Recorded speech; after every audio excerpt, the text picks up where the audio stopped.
Good day, ladies and gents. I'm Professor T, and welcome to another edition of the Business Startup Journey. Our business owners and entrepreneurs are actively learning how to start a business with little or no money and no experience. I'd like to invite all of our listeners to subscribe to the podcast channel for weekly episodes. I would also like to encourage you to visit professorT.montfichet.com and download our study guides. The website is listed in the channel. The study guides will be uploaded weekly and will reflect our podcast series. It's also important that you obtain your free personalized business portfolio by subscribing at the bottom of our page at professorT.montfichet.com. This will give you access to the documents needed to build your personalized business portfolio. Okay, team, now that we paid the bills, let's get ready to rock and roll.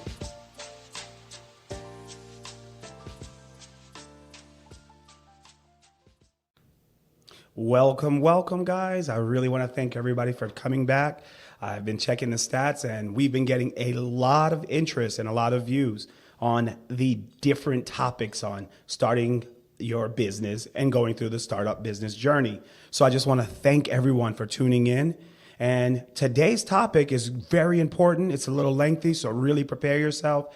Make sure you have your tools. Make sure you have your personalized business portfolio ready. Make sure that you've done the pre-work and ready to rock and roll. So guys, we began our topics with a podcast series with the importance of starting your business, where we discussed those specifics. Then we led into whether a small business was for you. Then we emphasized those attributes. Then we went to the advantages and disadvantages of starting your business. Then the next series was turning your great idea into a successful business. We led with that, moving into how your personal story contributes to a great idea. Then finally, we got into the meats and bolts of everything, where we discussed how we were finding your niche. Then we moved into creating your business model. Then we moved on to creating your ideal customer. And now we're at finding your target market. Now, creating that business model and creating your ideal customer are very pertinent in order for us to move forward to finding our target market. So the first thing we're going to begin with this study guide is, what business are you really in? You need to make sure that you've completed the niche portion and you can understand and ask yourself, what business am I really in and how am I influencing that business? So let's just stay on that one point there. What business am I really in? And once you're able to answer that, you can now move forward in creating an effective business plan. So we're on our way. So when you're answering that question, what business I'm in, you have to move past what you do and what you make. And I mean move past the services. What am I doing as a business and what am I making as a business? Move beyond that and answer these questions. What needs are being filled? What needs am I filling? What role does your company play? And then we're going to analyze your industry. So consider those two questions. What needs are you filling? And what role does your company play? Now, I'm going to ask a series of questions when we're moving forward, and it's necessary so we can answer these questions so we can talk successfully about our business. So I started with two terms where I said analyze your business, and then I was talking about market because we're trying to find our target market. So it's important to know the difference between the two, the difference between your market and your industry. So the industry is going to be the overall business category that you're in. That's the specifics of it. And when we talk about when we talk about markets, we're talking about the catch-all. It's the whole embodiment of everything. So think of it like this. The United States has 50 different states. And inside those 50 states together, we become the United States. So when you're thinking of that, the market is the different areas, such as the industry, the segment, the niche, and the customers. So the market is going to be all of those. It's going to be the entire state. And that's how we're going to refer to it moving forward, guys. So when we're talking about the market, we have to understand the market is the people that are purchasing your services or products. And that's very important that we understand that. So now we're going to go back to the industry. So remember, the industry is the overall business category that we're talking about. So it's the specifics that we're talking about. And how do I analyze my industry? So that's the first question I'm going to pose. So let's get a better understanding of the industry. So the industry, we have to understand that there's no business out there that operates alone. They all answer to some type of category. So we have to understand that first. And then when we're creating that analyzation or the analysts for the industry, we're going to break it up into three parts. We're going to recognize what it is. We're going to develop a plan for where we're going. And then we're going to develop a process. And that's going to be our industry analysis. Okay, so we're going to recognize what our industry is. We're going to plan for the future. And we're going to implement a process. So now that we know what we're going to do with our industry, I want to know, how much do you know about your industry? So I've provided on the study guide, there's a questionnaire, and that questionnaire is at the bottom of the study guide. The questionnaire comes from Starting a Business All-in-One for Dummies. It's a Wiley brand, and I really, really like their analysis, and I do a lot of my studies through them to gain understanding to provide you guys this. So that questionnaire, it's a little in depth. I want to tell you, when you take that questionnaire, I want to encourage everyone to take it first. So take the questionnaire, and then I want you to allocate about 15 to 30 minutes to completing the questionnaire, because this is going to let you know how much of your industry do you know. The question starts out with number of competitors in your industry, and then about 10 or 15 down, it asks you overall market demand in your industry. They want to know if it's growing, stable, or declining. And these are all for you guys. Nobody needs to see this. This is so that you can build an understanding of your industry. You can grow as an entrepreneur and business owner and be well informed. So guys, I want to tell you a little story. So when I was decided that I wanted to branch off from Montfichet and Company and create my own concept where I can present to you guys, I had spent a good amount of 5 to 10 years working off and on with that company. And I thought to myself, hey, and this is what a lot of business owners and entrepreneurs think when they come into it. Hey, I know what I'm doing. I don't really need to do an in-depth target market analysis. I don't need to really find out who my ideal customer is, or I don't need to go through those specifics because I already know what it is. But the problem is I changed locations. So I was no longer in one location, and then I relocated to here in Atlanta. So the demographics and whom I was attracting was totally different. So I started the program and started opening the business without conducting those areas. And then I find myself having to go back and complete those analysis so I knew who my target market was and who my demographics are. So I say this to encourage you. Do not give up on the process. The process is a little hard, it's a little steep, but it's for your benefit. You've got to hold on tight, because once you're able to talk heavily about your business, there's nothing anyone could tell you. And the resources that are out there. And my goal is to share them with you and give you as much as information that you can use to move forward and be as successful as can be. So guys, take a look at that questionnaire, answer it, just go through it and decide what your next move is going to be. So now we're going to move on to evaluating the target market. So now that we're evaluating it, we need to come up with a power offer. And this is what we discussed in our previous conversations about creating that niche and creating a product or service that customers want to purchase. So we won't dwell too much on that. But if you haven't watched that, go back to the creating the niche, and then that can help you develop and grow a powerful offer. So now that we're talking about the target market, what does the target market include? So we got to understand that the target market means the market potential. What's our potential out there? Who are looking at us and who are we appealing to? So the first of the three is the industry appeal. It's the overall business category and where we rank. The second is the niche appeal, which is the product or service or your product that you're providing to the market. And third is your customer appeal, what they want and why they want it. To develop that solid target market, we got to make sure that we're addressing and we're aiming our goals to those three areas: the industry appeal, the niche appeal, and the customer appeal. So make sure we hold on to that, guys, as a thought.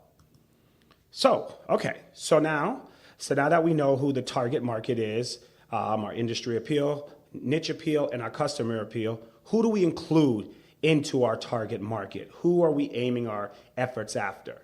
And there are two areas.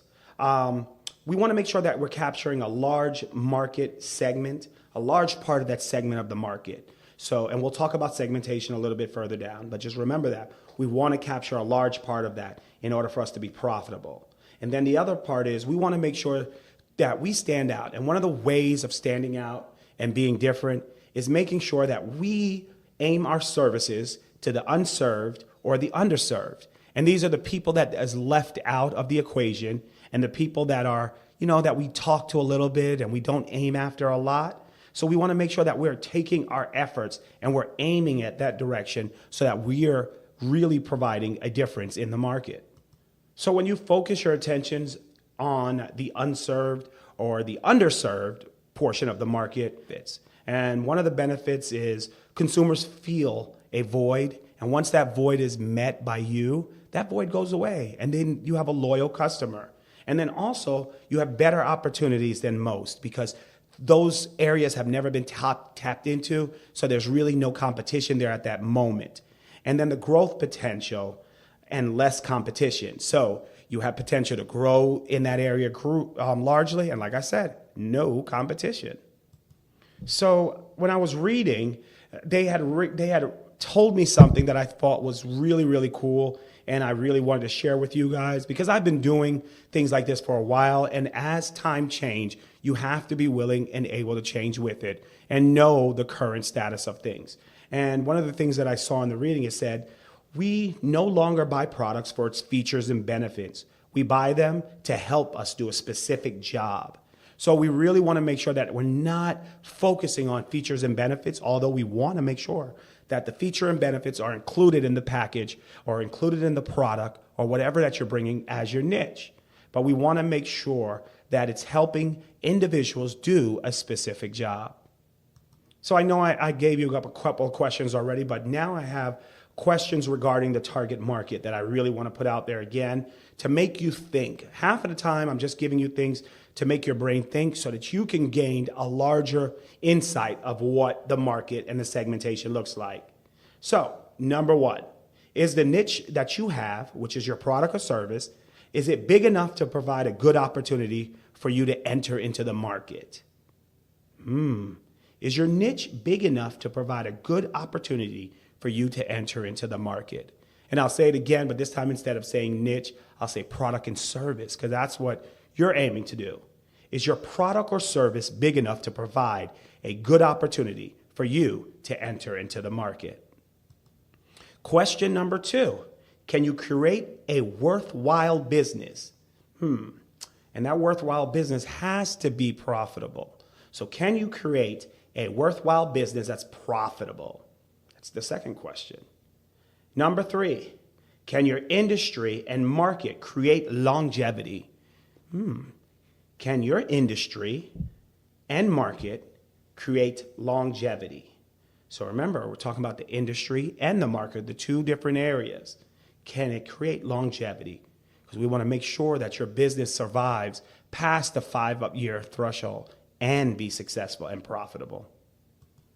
So a little side note, I put a lot of extra time into this study guide and into this podcast because I want to make sure that you guys are getting the information that you need to create that target market for yourself.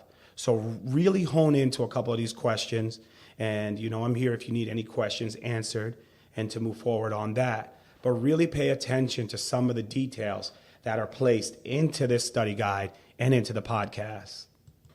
So Now that we're still talking about finding your target market. The main thing or the main way that you're going to find your target market will be by conducting research. Now, there's so much type of research out there. There's mail surveys, telephone interviews, focus groups. Those are the three that I listed on the page. You can observe customers' habits and spending patterns. You can observe competitors' advertisings. And a lot of these areas have already been done. The mail surveys, telephone interviews, focus groups have already been done. It's just we need to find them now. So at the bottom of the study guides, I gave you a lot of different website listings and a lot of resources that you can look at in order to really find this information, because it's there. We just need to find it and apply it to us specifically. So that's the main goal, is to conduct our own research and marketing, and it's all listed on there. So the next part is the market size. Market size.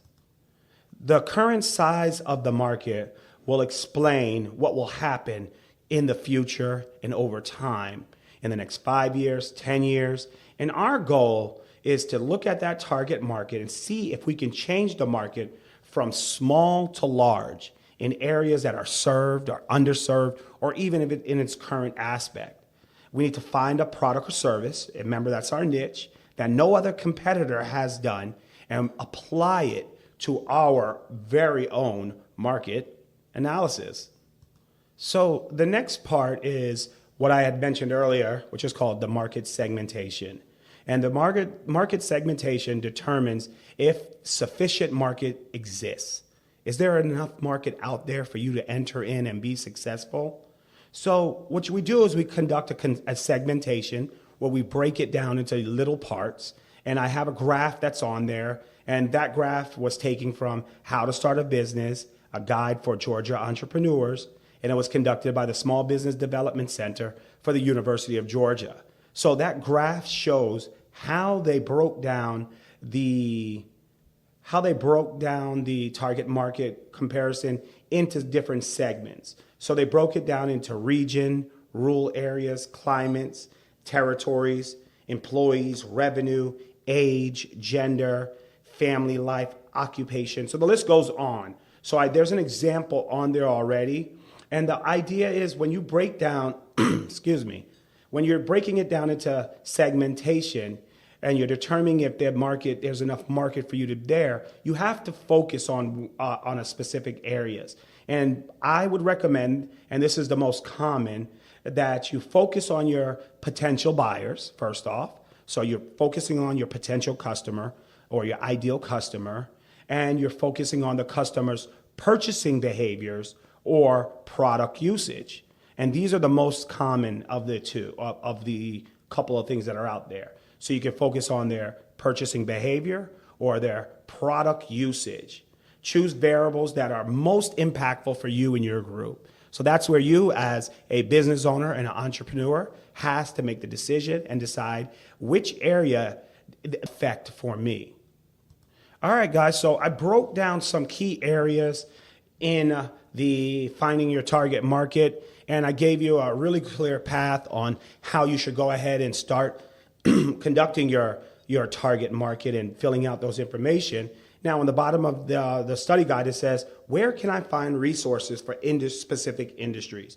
And I have about 10 listed, and a few of them is businessweek.com, money.cnn.com, fluid.com, hoovers.com. So there's a series of different web pages on there, but a lot of the research is not just to web searches. You have to get out of your comfort zone, and I'm telling you this, I'm speaking to me too when I say that. We have to get out of our comfort zone and really search for information in other places. So on the page, on the study guide, I have other sources listed, such as trade associations, business school libraries, the public libraries, because the public libraries will have the business periodicals and the books. So, and then you'll find those at your business schools as well. Then there's some other things underneath there, such as the encyclopedia or global industries as well. So there's some resources there. So I'm really happy that you guys took the time to hear out this episode and you were able to learn a lot on here. So go ahead, knock it out, get into the mood, and get that target market completed. So guys, once again and always, thank you for tuning in to this episode of the Business Startup Journey with Professor T. All right, guys, you have a great and wonderful day, and I'll see you guys all next week. Thank you and goodbye.